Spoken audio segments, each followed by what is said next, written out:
So I just had someone come from the shelter because they overheard me talking with the lady there.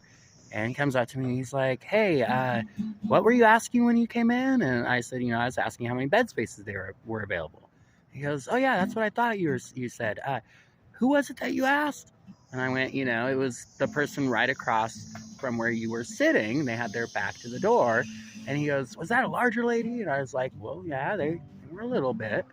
And he goes, "Oh, okay, that was Lisa. They're the ones that run the Aura thing." Um, so that's all speculation. I don't know the name of the person I talked to. I do know that they were a volunteer there. And when I asked my question to the three of them, they were the one that like turned around, responded, and handled me. Uh, so the person was really intrigued by this because they were like, "Wait a minute, I think we have more bed spaces than that." So they did a count of the beds. There are 44 beds as of when they left to come down here and talk to me. And at that time, 34 of them were taken up. So there were 10 beds that were available. And then there were going to be 3 staff that were there all night. Staff or volunteers, right? So that's a total of 37 as of when I was there at 8:31, or shortly thereafter, because he didn't start counting until a little bit after. So this is the property that's on 8th and 5th.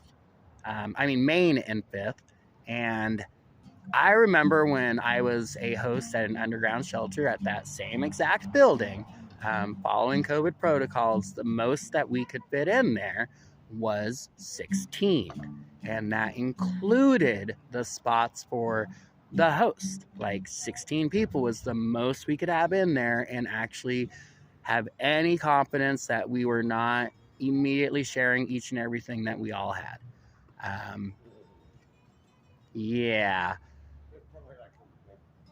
I refuse to go into that kind of living situation in the environment that we're currently in. And I don't care if you believe in it or not. COVID is real, and it kills. So fuck you for trying to put me into that position.